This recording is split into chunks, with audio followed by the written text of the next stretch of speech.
Double actualité éditoriale pour notre invité de 12h55. Aujourd'hui, le paléo-anthropologue Pascal Pic, maître de conférence au Collège de France. D'abord, une préhistoire des rapports entre hommes et femmes. Dans Et l'évolution créa la femme, qui paraît chez Odile Jacob, il interroge la place des femmes avant le début de l'histoire, avant le temps des cités, des États et des civilisations. Était-elle déjà assujettie? Y a-t-il une origine de la violence des hommes sur les femmes? Héritage ou effet de l'évolution? On y revient dans quelques instants. Car en parallèle, paraît un appel à faire front contre la pandémie dans un livre publié aux éditions de l'Aube, S'adapter ou périr, un dialogue avec Denis Lafay. Bonjour à vous Pascal Pic. Bonjour.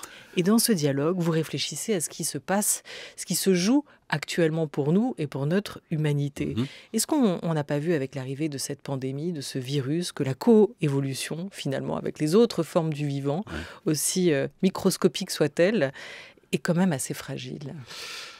Alors, elle n'est pas fragile, elle est normale. En définitive, je vais être un peu brutal parce qu'on a entendu les chiffres de la crise du Covid et ça ne va pas s'arrêter malheureusement. C'est qu'en définitive, nous retrouvons une situation qui est toujours celle de l'évolution. Moi, je suis un baby-boomer et donc je fais partie d'une génération pour les pays occidentaux ou occidentalisés qui ont connu un progrès comme jamais dans l'histoire de l'humanité. Et derrière cela, on avait complètement oublié que, je dirais pas la nature, parce que c'est un petit peu compliqué, mais que des facteurs contingents pouvaient complètement enrayer cette soi-disant euphorie qui était nos civilisations. Rendez-vous compte, après la chute du mur de Berlin, Francis Fukuyama écrit ça y est, c'est la fin de l'histoire. Non pas que les événements vont s'arrêter, mais que nous sommes arrivés par défaut, d'une certaine manière, au meilleur système économique mondial, donc le libre-échange, la démocratie à la clé, que le monde va se mettre au diapason. Et puis cette mondialisation heureuse, comme on l'a appelé, ça c'était Pascal Lamy, a permis néanmoins de sortir 1,5 milliard de personnes de la pauvreté, comme vous le savez. Il y a des aspects négatifs, bien évidemment. Et puis, il y a eu H1N1. H1N1 qui déboule comme ça, vous savez, on avait beaucoup polémiqué sur l'ampleur de la réaction en France pour la vaccination. Et H1N1, c'est quand même la souche de la grippe espagnole. Donc, il y avait quand même de quoi s'inquiéter. Et puis, c'est avéré que ce virus était beaucoup moins virulent qu'il ne l'était. Donc, vous mettez tout ça en même temps. Plus d'un demi-siècle d'une évolution comme jamais. L'autre système économique, philosophique, politique, qui a l'air de dominer. Mondialisation, tout le monde va se mettre au diapason. Puis après tout, les virus ne sont pas aussi graves qu'on l'imaginait.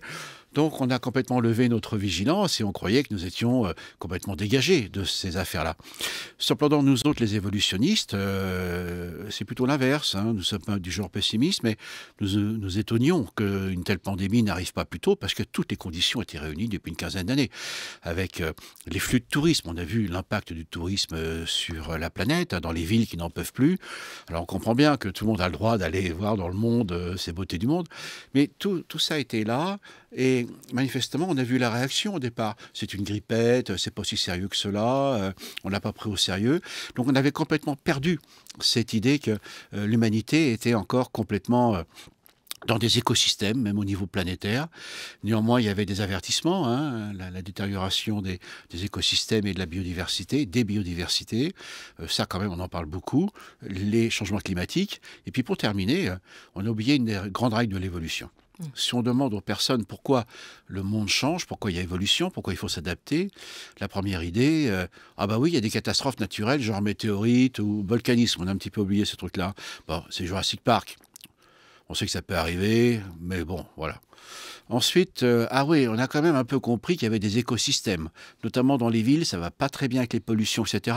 Mais bon, voilà, c'est pas l'urgence absolue, malgré que les chiffres soient quand même assez alarmants.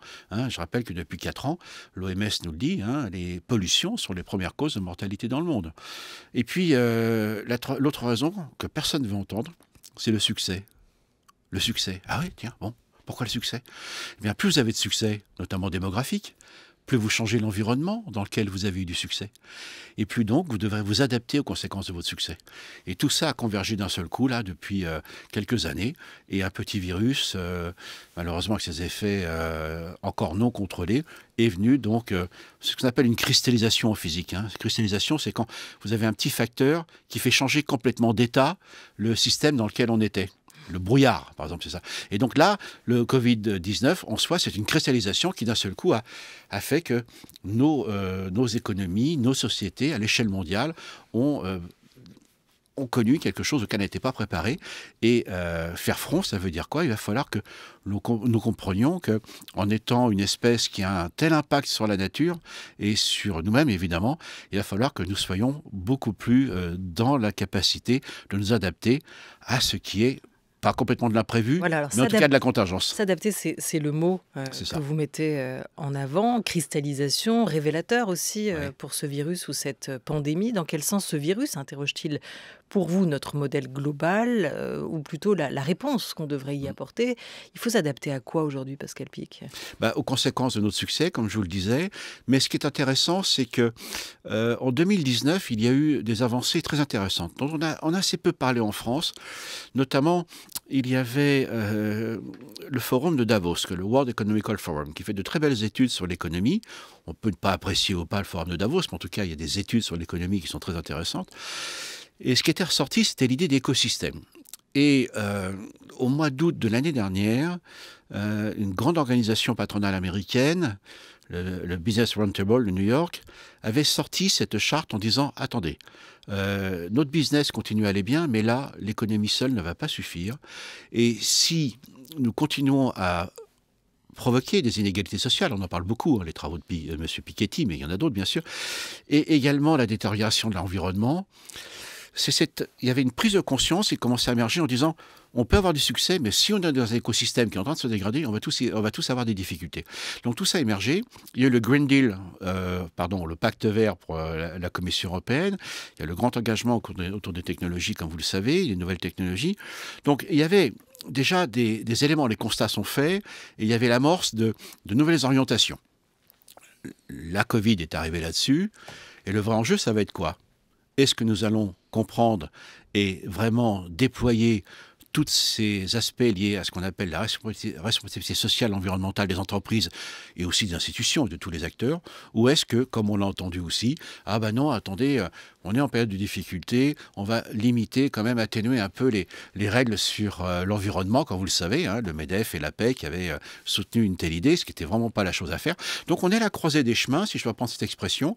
Aujourd'hui, c'est quoi la sélection naturelle? Est-ce qu'on va être capable de favoriser les solutions émergentes qui émergeaient, et pas encore suffisamment, ou est-ce que, sous prétexte de crise, on va se dire « Ah, on va attendre que ça se calme pour repartir un petit peu comme avant ». Et là, ce serait une grave erreur. Ouais, à ce mot « s'adapter » que vous employez, Pascal Pic, parce qu'il a quand même quelque chose un peu du compromis, du laisser-faire, s'adapter. C'est comme ça aussi que l'entendait Barbara Stiegler, cette injonction permanente dans nos sociétés, ouais, je connais. Cette injonction politique aussi. Est-ce qu'il ne faut pas au contraire maintenant résister à ce nouvel impératif-là pour qu'advienne cette société évolutionnaire que vous défendez?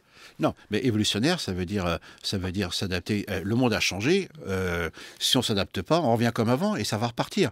Donc, moi, je dois dire que je suis un petit peu hérité de cette tradition en France du monde intellectuel. Il suffit de dire qu'on est contre Darwin pour passer dans tous les médias.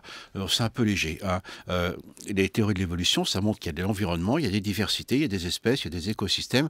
Et s'adapter, c'est pas, en fait, de se dire que quoi qu'il arrive, je dois changer parce que il y a une espèce d'injonction transcendantale ou immanente, qu'importe, qui nous oblige à changer pour changer. Non, ça, je suis entièrement d'accord. La changite aiguë, ce n'est pas bien. S'adapter, c'est tenir compte évidemment de tous les impératifs auxquels nous sommes confrontés, qui sont ceux aujourd'hui de l'économie, de la diversité sociale, des difficultés qui sont liées aux environnements, et de mettre en place les solutions qui permettront en effet de trouver de nouveaux, non pas équilibres, parce qu'il n'y a pas d'équilibre parfait dans la nature, ça n'existe jamais, parce que le monde change, et de mettre en place ces mécanismes qui permettent cela. D'ailleurs, on le voit, la Covid-19 nous apporte une leçon quand même. Si l'Europe a été gravement touchée, les chiffres viennent d'être donnés d'ailleurs dans le flash d'information, il est très clair que les pays dans lesquels il n'y a pas de redistribution sociale et économique. Les pays dans lesquels il y avait un tissu économique qui était fragilisé avec beaucoup d'inégalités. Les pays dans lesquels, en effet, il n'y avait pas de loi sociale qui permettait effectivement de tempérer les effets des changements économiques. Ces pays, c'est l'Amérique du Nord, on en a parlé pour l'Amérique du Sud, la Bolivie, la Covid, le Brésil. Ces pays ne sont pas encore sortis. Leur situation s'aggrave, même si nous, on arrive à la deuxième vague, ça s'aggrave. Donc on s'aperçoit qu'il y a une leçon qui est très claire là-dessus. Si s'adapter au sens restrictif du terme, comme ça a été dit, dans un sens darwinien caricatural. Là, je souscris, c'est pas ça qui va se passer. Et si on fait comme ça va très très mal aller. S'adapter, c'est justement, nous sommes la seule espèce qui est capable de prendre conscience de cela. Et si l'Europe a pu tempérer jusqu'à présent, notamment en France, avec le chômage partiel, avec tout ce qui était lié évidemment au soutien auprès des personnes plus ou moins démunies. C'est pas parfait, c'est loin de là. Mais vous voyez que l'adaptation, ce n'est pas que rentrer dans cette logique néolibérale qui est tout à fait condamnable, à laquelle je ne souscris pas du tout, mais c'est une approche cohérente qui dit soyons capables de jouer à la fois sur les diversités, sur la manière de réduire les inégalités, d'avoir plus de solidarité et d'entraide, et à partir de là, nous sommes capables de nous adapter de la meilleure façon possible, et non pas une adaptation qui consiste à dire qu'il faut se soumettre qu'à l'OMS. Je suis un peu caricatural, mais il faut se soumettre aux lois du marché. Non, c'est pas ça, s'adapter. S'adapter, donc, c'est faire en sorte, comme j'ai dit, que tous les acteurs de la société, dont les entreprises d'ailleurs, sur les problématiques RSE, nous contribuent à créer un système beaucoup plus équilibré et qui entraîne beaucoup moins d'inégalités. Le monde change, dites-vous, Pascal Pic, et encore. Quelles sont les constantes? Quelles sont les grandes évolutions? Vous évoquiez les inégalités, on va en venir aux inégalités hommes-femmes, et des évolutions possibles dans ce domaine. Et l'évolution créée à la femme, ça semble être un autre sujet, mais vous y interrogez aussi certains de nos fondamentaux. Vous le dites vous-même, il est très compliqué aujourd'hui, voire impossible, en l'état des connaissances, de dire précisément ce qu'était la condition de la femme à la préhistoire. Il y a des hypothèses plus que des réponses? D'abord, l'approche de cette question-là, pour en avoir discuté avec une grande amie qui nous a quittés, Françoise Héritier, du côté de l'ethnographie des sciences humaines, elle arrive à remonter jusqu'aux limites du néolithique, donc ce qui fait à peu près 7 à 8 000 ans par rapport à aujourd'hui, et l'invention des agricultures. Et il y avait une énorme difficulté, c'est que après ça, il y avait deux approches, mais qui remontent au XVIIIe siècle. C'est le modèle de Rousseau, l'homme est bon, donc les femmes, évidemment, ça va bien. Quoique Rousseau est un peu ambigu sur la question des femmes. Et de l'autre côté, c'est Hobbes, donc ça remonte de violence. Donc on n'arrivait pas à dépasser ce mur non pas de l'ignorance, mais on ne savait pas comment aller plus loin. Parce que là, ce sont d'autres problématiques. Et ce livre regarde, d'une part, est-ce qu'il est courant que dans toutes les espèces de singes ou de grands singes, que les mâles soient coercitifs et violents vis-à-vis de leurs femelles. Ça, c'était une chose qui ne se fait pas en France. Ce sont les travaux anglo-saxons, malheureusement. Et là, il est sorti, justement, les problématiques de notre temps. L'anthropologie féministe a beaucoup contribué à faire évoluer notre discipline. Merci. Et donc là, il y a des colloques très récents qui touchent à cette question de la coercition masculine dans les différentes sociétés de singes et de grands singes. Et puis la deuxième partie, elle regarde un petit peu ce que l'on peut aujourd'hui, à partir des données disponibles, sur la fin de la préhistoire, donc quand Homo sapiens domine sur la Terre, donc nous, donc c'était vers 40 000 ans déjà, comment il y a des changements possibles ou pas quand les sociétés deviennent beaucoup plus complexes de chasseurs-collecteurs, et puis l'arrivée des agricultures. Donc il y a deux parties dans ce livre, et ce qui ressort de l'éthologie comparée, parce qu'il y a l'éthologie humaine, on est bien d'accord, c'est que notre espèce, en tout cas dans l'état actuel, ne ressort pas avec les honneurs, puisque nous sommes une espèce extraordinairement agressive vis-à-vis de ces femelles qu'on appelle les femmes, que cette coercition est aussi violente chez les chimpanzés, mais ça ne va pas jusqu'au meurtre, comme ça peut arriver chez nous, ou les viols, qui sont quand même fréquents chez nous. Les orang-outans sont assez violeurs, mais ce sont des jeux un peu compliqués, mais il n'y a pas de meurtre. Et puis, il y a quand même quelque chose qui ressort de cette étude, qui n'avait jamais été mise en évidence jusque-là, c'est qu'il n'y a pas de déterminisme absolu en fonction de la lignée. Par exemple, est-ce qu'une lignée serait naturellement, entre guillemets, non coercitive ou coercitive? Ou est-ce que l'environnement, bien sûr, si vous êtes dans un environnement de forêt assez protégé comme les bonobos, ou si vous êtes en savane avec des prédateurs qui rôdent, évidemment, ça installe un régime de pression qui peut favoriser la violence au sein du groupe et vis-à-vis des femelles. Je donne 2 exemples rapidement. C'est des babouins madrias qui vivent dans des harems polygynes, donc un mâle et plusieurs femelles, qui, eux, sont très coercitifs. Ils kidnappent les femelles à peine pubères et franchement, ça cogne et ça fait mal. Il n'y a pas de meurtre, mais c'est pas très tendre. Et à côté, vous avez les babouins Gelada. Donc, ce sont d'autres babouins qui sont très proches d'un point de vue phylogénétique, donc d'un point de vue de l'évolution, qui vivent, eux, également sur les hauts plateaux d'Éthiopie, où là, les femelles sont apparentées. Donc, c'est un harem aussi, hein. Mais les femelles sont apparentées et le mâle est toléré. Donc, vous voyez, vous avez quasiment la même lignée et le même environnement. Chez les macaques, vous avez les magos qui sont très connus, les macaques de Barbarie, où là, les femelles contrôlent l'agressivité des mâles et elles sont très attentives aux mâles qui sont très tolérants et même joueurs protecteurs avec leurs petits, même s'ils ne sont pas les pères. Et puis vous avez les macaques rhésus, qui eux sont de gros machos, là ça cogne, ça fait mal. Et on voit bien que chez les macaques, qu'est-ce qui se passe? C'est social, c'est pas génétique. C'est social, et nous, notre lignée évidemment, celle des chimpanzés et des bonobos, les autres chimpanzés, franchement il n'y aurait pas les bonobos, il faudrait les inventer d'une certaine manière. Et là il y a une particularité pour notre lignée quand même. C'est que nous sommes une lignée, c'est très rare, dans laquelle les mâles restent ensemble toute leur vie. Donc ils sont patrilocaux, et les femelles migrent à l'adolescence. Et c'est pareil pour toutes les sociétés humaines, à de rares exceptions près. Alors que la majorité des autres espèces, mais vraiment à 95%, c'est les femelles qui restent ensemble et les mâles qui migrent à l'adolescence. Et bien rien que dans notre lignée, nous sommes séparés vers 5 millions d'années, eh bien les chimpanzés ne sont pas plus proches de nous que les bonobos, d'un point de vue de l'évolution. Mais il se trouve que les chimpanzés sont très coercitifs, et les bonobos, alors que les femelles ne sont pas apparentées, les femelles contrôlent le pouvoir. En tout cas, il y a beaucoup plus d'égalité. Elles peuvent même dominer. Et là, c'est ce qu'on appelle une gynocratie. Ce n'est pas un matriarcat. Donc, on voit bien que la bonne nouvelle, c'est qu'on ne peut pas accuser notre évolution, nos ancêtres, ou que l'environnement. Et d'ailleurs, on le sait bien aujourd'hui, pour revenir dans nos sociétés, les violences faites aux femmes, c'est tous les milieux sociaux. On est bien d'accord, malheureusement, et toutes les sociétés. Donc, il n'y a pas de fatalité ni génétique, pour prendre ce terme avec de gros guillemets, ni environnementale, et je dirais même économique par rapport à ça. Donc c'est vraiment des questions de culture et des questions donc d'anthropologie dans ces rapports entre les hommes et les femmes. Vous en êtes déjà à la morale de l'histoire, mais vous racontez quand même bien dans ce livre, où vous prenez le temps, et l'évolution créée à la femme, qu'aujourd'hui on est quand même encore beaucoup dans l'ordre des hypothèses, à essayer de comprendre comment ça se jouait, ça se passait avant. Néanmoins, elle est passionnante cette question, hein, celle de la logique biologique ou culturelle, nature-culture ou les deux. On s'est depuis longtemps posé ces questions-là sur un certain nombre de points. Vous la posez aujourd'hui sur la question des inégalités hommes-femmes, de la violence des hommes à l'égard des femmes. Il y a de plus en plus de femmes, archéologues, préhistoriennes, ethnologues aujourd'hui, et c'est aussi d'autres questionnements qui s'imposent, comme on a pu le voir encore récemment avec le dernier ouvrage, L'homme préhistorique est aussi une femme, de Marilène Patou-Matisse, qui était l'invitée des matins. Je vous invite à réécouter cette émission. La naissance de la femme avec la première espèce vraiment humaine, vous la datez en gros à la période de l'Homo erectus, il y a environ 1,8 million d'années. Mais vous dites, Pascal Pic, que les préjugés ont encore la vie dure. Lors d'une projection du film Premier Homme en 2017, vous avez fait la tournée des académies et une même scène a interpellé assez régulièrement les élèves, voire certains enseignants, celle où un groupe d'Homo erectus était dirigé par une femme. Surprenant, on en écoute un extrait. Chez Erectus, le pouvoir n'est plus seulement l'apanage des mâles. Entre les hommes et les femmes, les différences de taille se sont amenuisées. La loi du plus fort a fait place au leadership des plus ingénieux.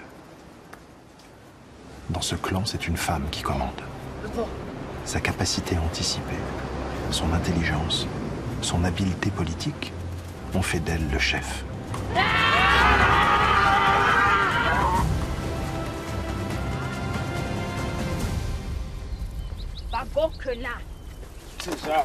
Erectus a inventé une nouvelle société plus complexe. Chaque membre du clan a maintenant une mission qui lui est souvent dévolue selon ses talents. Certains sont doués pour tailler la pierre, d'autres pour découper la viande. Des fonctions sociales apparaissent pour tanner les peaux, construire des abris. La chef du clan doit arbitrer et rendre la justice.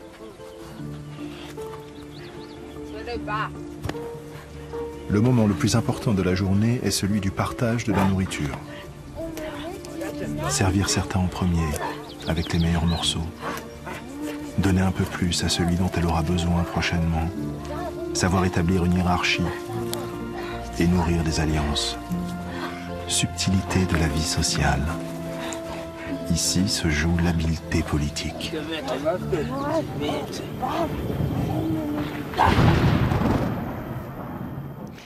À en croire nos préjugés, la femme n'aurait jamais évolué, pour reprendre comme vous, Pascal Pic, le titre d'un essai de Sarah Hardaï. Là, on a toute une histoire de nos représentations biaisées depuis des années, des siècles. Et dans la réaction de ces élèves et de ces enseignants, pourquoi il semblait impossible qu'une femme dirige un groupe d'Homo erectus? Vous savez, au moment où ils posent la question, ils s'aperçoivent qu'en fait, ils ne s'étaient jamais posé la question. J'étais récemment au rendez-vous du livre d'histoire de Blois, devant des lycéens. Il y a des garçons qui sont venus me voir et d'un seul coup, ils étaient complètement bousculés parce que je leur racontais. Donc, ils n'étaient pas hostiles, mais d'un seul coup, pardonnez-moi, ils constataient qu'ils avaient été élevés, en tout cas, ils avaient vécu dans une représentation des femmes qu'ils n'avaient jamais questionnée. Et ce film, parce que franchement, on n'en sait rien, il y a dans ce passage... Franchement, on n'en sait rien quoi? Pardon? Quand vous dites franchement, on n'en sait rien. Parce qu'on n'a pas les indices qui nous permettent de le voir. L'exemple, je reviens sur les bonobos et les chimpanzés, nous sommes la même lignée, et les deux ouvrent un espace des possibles, des relations sociales entre les mâles et les femelles. Il se trouve que la majorité des sociétés, ça c'est clair, que nous connaissons, sociétés humaines, sont plus coercitives, mais ce n'est pas le cas de toutes. Et puis il y a autre chose par rapport à ça, c'est que la préhistoire, les théories de l'évolution, les études sur l'évolution émergent en Europe au XIXe siècle. Le XIXe siècle est un des siècles les plus antagonistes sur le plan de l'antagonisme sexuel, avec une position des femmes dans la société en Occident qui est absolument terrifiante. Et on a mis les femmes au foyer, se disant que c'est leur nature, mais ça va questionner c'était quoi cette nature, et au nom de la raison, elles ont perdu après la Révolution française. Et donc tous les hommes, au moment où l'ethnographie se met en place, au moment où la paléanthropologie se met en place, où la préhistoire se met en place, etc., sont tous évidemment complètement éduqués dans cette vision de l'homme au travail, la femme à la maison, et on a projeté ça dans le passé, ce qu'on appelle de l'idéologie intégrée, et sur les techniques et les outils, les conséquences sont dramatiques aujourd'hui, parce que qui s'occupe du feu, qui s'occupe des outils pour traiter la nourriture? C'est beaucoup plus les femmes que les hommes. Et dès que vous avez une représentation sur la préhistoire, c'est toujours un homme. Je raconte cette histoire aussi. J'avais fait des livres illustrés pour les enfants sur la préhistoire. Et j'avais demandé à ce que ce soit une femme qui peigne Lascaux avec un homme. Alors j'ai eu l'homme et la femme. Sauf que c'est l'homme qui peint et la femme qui pile les pigments. Donc vous voyez, donc quand les petites filles voient ça, ça veut dire quoi? Eh bien, il se trouve que j'enseigne à l'école de guerre sur les violences avant l'invention de l'État. À l'école de guerre, donc en France, ils ont ouvert le recrutement pour les officiers supérieurs pour les femmes. Très vite, ils ont eu 15% de femmes. Après, ils n'arrivent pas à en avoir plus. Pourquoi? Parce que notre société... Pardon, j'ai un chat dans la gorge. Et le café arrive pour essayer nos de le sociétés dissoudre. Perpétuent cette image que l'outil, les hommes, ce sont eux qui se chargent des relations extérieures ou pas, mais que les femmes sont toujours liées à cela dans l'économie de subsistance. Or, ça fait pas longtemps que ça a changé. Il faut attendre quasiment les années 50-60 pour que ça commence à changer.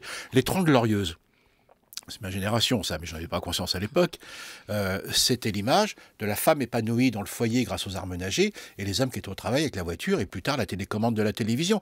Et donc, globalement, d'un seul coup, quand je fais un film comme celui-ci, sans dire que c'est les femmes qui commandaient, mais il n'y a aucune raison de penser que des femmes ne commandaient pas ces groupes, eh bien, toute l'archéologie, toute la préhistoire a été marquée par cette culture qui était extraordinairement machiste au XIXe siècle, qui s'est évidemment inscrite dans l'université, qui a été dans tous les manuels, etc., qui n'a jamais été requestionnée. Or, il se trouve que maintenant, toutes les données de l'archéologie préhistorique, vous parliez des travaux de ma collègue Marilène Patoumatis, elle a très bien dit, dès qu'on voyait une tombe avec des artefacts ou des armes, etc., on disait que c'était un homme. On ne s'était jamais posé la question que ça pouvait être une femme. Et globalement, il se trouve que mes disciplines, et que le contexte archéologique, c'est celui du Proche-Orient et de la Méditerranée et de l'Europe, qui sont là où il y a vraiment des sociétés très matriarcales.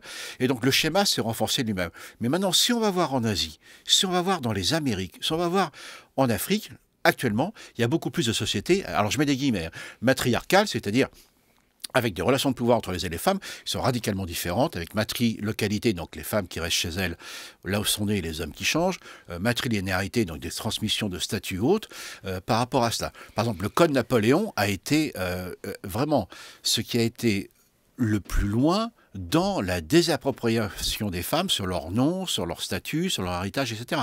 Donc tout ça a transgressé évidemment toutes les disciplines, enfin a s'est retrouvé dans nos disciplines. Et donc comment j'arrive avec un livre comme celui-là, etc., je dis attendez, il y a certainement eu d'autres solutions, d'autres possibilités qui pour l'instant on a du mal à tester, mais on voit bien que par exemple sur le Proche-Orient et sur l'Europe, il y a eu d'autres sociétés qui étaient beaucoup plus équilibrées en termes de pouvoir, notamment entre le sud et le nord de l'Europe, dont nous sommes encore les héritiers. Donc ce n'est pas de dire non, les hommes ont tout faux, que les femmes ont gouverné tout le temps, et il y a eu toujours des sociétés plus égalitaires, d'autres moins égalitaires, mais que globalement, les recherches, l'enseignement et l'idéologie de la domination masculine ont fait pencher du côté des sociétés patriarcales, en considérant que les sociétés qui étaient autres, avec des pouvoirs plus équilibrés entre les enfants, c'était des anecdotes ou des accidents de l'histoire, ce qui n'est pas du tout vrai, bien évidemment. Vous disiez matriarcat avec des guillemets, Pascal Pic. On peut aussi se demander à partir de quand on peut commencer à employer et questionner le patriarcat. Hein. Cette question, elle est à l'origine de la société patriarcale, de l'origine de la société patriarcale. Elle est aussi assez ancienne dans le champ de l'anthropologie. Voilà comment parlait Claude Lévi-Strauss en 1957. Généralement, on a décrit sous le nom de matriarcat un état social très largement hypothétique où les femmes auraient exercé la totalité des pouvoirs qui sont aujourd'hui masculins. Un tel régime n'a jamais été observé. Nous pouvons faire certaines observations sur les grands singes anthropoïdes et nous dire que nos très lointains ancêtres ont dû avoir une organisation qui ressemblait plus ou moins à cela. Encore était-ce probablement des centaines de milliers d'années avant d'accéder à la condition proprement humaine. Et même quand nous regardons les grands singes anthropoïdes, nous sommes fort embarrassés parce que, selon les espèces, nous trouvons des régimes tout à fait différents. Et je crois qu'il est très important de souligner qu'en ce qui concerne la société contemporaine, prise dans sa dimension historique, eh bien, il est frappant que chez nous, comme partout ailleurs dans le monde, la notion de couple ne se dégage qu'à une période très récente, parce que le mariage a été pendant des siècles ou des millénaires conçu par l'humanité comme étant l'alliance de deux groupes, beaucoup plus tôt que l'alliance de deux individus. Voilà, l'alliance de deux groupes plutôt que celle de deux individus, nous dit Claude Lévi-Strauss en 1957. On en sait un peu plus aujourd'hui ? Les recherches ont avancé aussi sur cette question. C'est tout l'objet de ce livre. En 1957, on ne connaissait pas vraiment les sociétés de singes ou de grands singes. Alors là, hommage à Claude Lévi-Strauss, alors c'est pas une école, mais en tout cas, on va le dire comme ça, au Collège de France, François Héritier, Pierre Bourdieu, il y a vraiment une école d'anthropologie. Alors j'associe également des personnes comme Maurice Godelier, qui a été très sensible à ces questions des rapports de pouvoir entre les hommes et les femmes. Donc c'est une rare école d'anthropologie qui s'est intéressée et qui va voir un petit peu ce qui se passe chez les grands singes. Et aujourd'hui, en effet, comme je vous disais tout à l'heure, toutes les sociétés sont plus trop, on ne savait pas à l'époque de Claude Lévi-Strauss, matrilocales, donc les femelles restent ensemble, on les appelle le sexe écologique, parce qu'elles ont besoin de rester ensemble pour contrôler les nourritures, faire des coalitions pour résister évidemment à la coercition des mâles. Et puis apprendre à être maman. Et puis il y a peu de sociétés patrilocales, comme je disais. Ce qui ressort de cette étude également, dans mon livre, c'est cette chose suivante. Il n'y a jamais de société patrilinéaire et patriarcale chez les singes. Pourquoi ? Parce que pour avoir une société patrilinéaire, donc transmission des statuts, du pouvoir entre les pères et les fils, il faut avoir une certitude de la paternité. Et ça, ils ne l'ont pas. Ils ont des indications, ils savent à peu près s'ils sont père ou pas père, mais les femelles arrivent à éluder cela. Et donc les seules sociétés qui sont patrilinéaires et patriarcales, ce sont des sociétés humaines, pas toutes, bien évidemment. Et là-dessus, Claude Lévi-Strauss avait été extrêmement attentif. Maintenant, j'ai toujours pas répondu à cette question, quand cela émerge-t-il ? On voit arriver entre 40 000 ans et 10 000 ans, donc la fin de la préhistoire, qu'on appelle le paléolithique supérieur, les sociétés de chasseurs-collecteurs, qui sont beaucoup plus différentes les unes des autres. Voilà, c'est la thèse courante, et vous le dites, c'est que le patriarcat aurait émergé avec l'agriculture. Alors, il y a des sociétés avec le pouvoir des mâles, c'est juste les chimpanzés, vous voyez. Par contre, il est très clair qu'elles s'affirment avec les agricultures. Mais néanmoins, et comme le montrent des travaux aujourd'hui du côté de l'anthropologie féministe, mais dans le bon sens du terme, c'est-à-dire que évidemment, elle est revendicatrice, mais regarde différemment les choses. Et c'est qu'en l'occurrence, des sociétés où il y avait des équilibres de pouvoir plus entre les hommes et les femmes, ont existé même avec les inventions de l'agriculture. Ce qui ressort de ce livre, c'est que bien sûr, l'approche marxiste a été très importante sur la production des inégalités, les moyens de production, leur contrôle, leur redistribution, un rôle considérable évidemment en archéologie préhistorique. Mais qu'en l'occurrence, il n'y a aucune raison pour que les femmes n'aient pas pu contrôler plus ce pouvoir. Et ça a été la thèse, donc il n'a pas cité le nom, monsieur Claude Lévi-Strauss, mais c'est madame Gimbutas, Marja Gimbutas, qui avait évidemment été une protagoniste de l'idée qu'au néolithique, et peut-être la proto-histoire, donc là on arrive vers les civilisations, qu'il y avait des sociétés dominées par les femmes et matriarcales. Pour l'instant, il est vrai qu'on a bien cherché, on ne dit pas que c'est impossible, mais on n'a pas la preuve. Mais d'un autre côté, entre tout patriarcal et peut-être pour l'instant des incertitudes sur de vraies sociétés matriarcales, il y a tout un spectre des possibles énorme. Et il est très clair que les données archéologiques que je présente là, parce que là aussi ce regard est assez récent, comme celui de Marie-Hélène Patoumatis, c'est qu'en l'occurrence, oui, vous montrez vraiment comment, dans ces 50 dernières années, en tout cas ce mythe de l'homme chasseur et tout un nombre de certitudes a été déconstruit. Mais il nous reste une minute. Oui. Si on sent qu'il y avait un équilibre avant, quand est-ce que tout ça a commencé à déraper, cette période de coercition? Non, il n'y a jamais eu d'équilibre avant. Il y a toujours eu, il faut penser en termes de diversité. Il y a toujours eu des populations, des sociétés plus ou moins égalitaires, mais ont émergé des sociétés de plus en plus inégalitaires qui vont dominer sur les autres. Mais il y a toujours eu d'autres solutions existantes et potentielles par rapport à cela.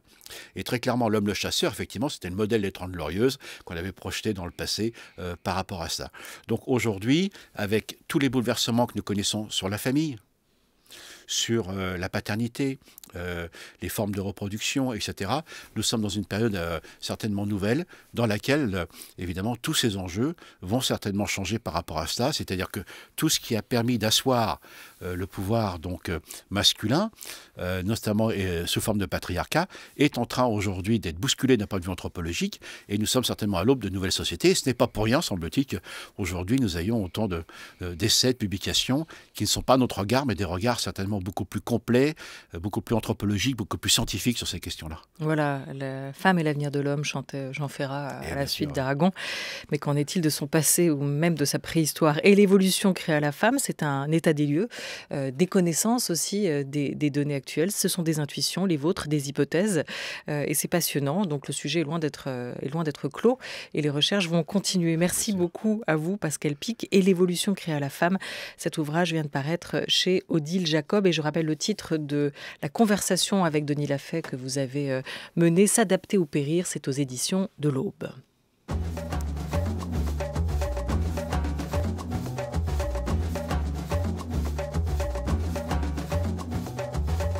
Un grand merci à toute l'équipe de la Grande Table qui va vous accompagner toute cette semaine, c'est-à-dire à Jean Bulot avec Laura Dutèche-Pérez pour la Grande Table des idées, à Oriane Delacroix avec Henri Leblanc pour la Grande Table Culture. Merci à Madeleine Martineux et à Anouk Delfino pour leur aide très précieuse à la réalisation aujourd'hui. C'était Thomas Beau avec Souad Boukorsa. Demain, dans la Grande Table Culture, ce sera le réalisateur cinéaste Jonathan Nociter. Et dans la seconde partie de l'émission, la juriste, professeure au Collège de France, une consoeur à vous, Pascal Pic, Mireille Delmas-Marty, qui nous rejoindra pour penser le droit en temps de crise, le droit face au terrorisme. Bel après-midi à tous sur France Culture.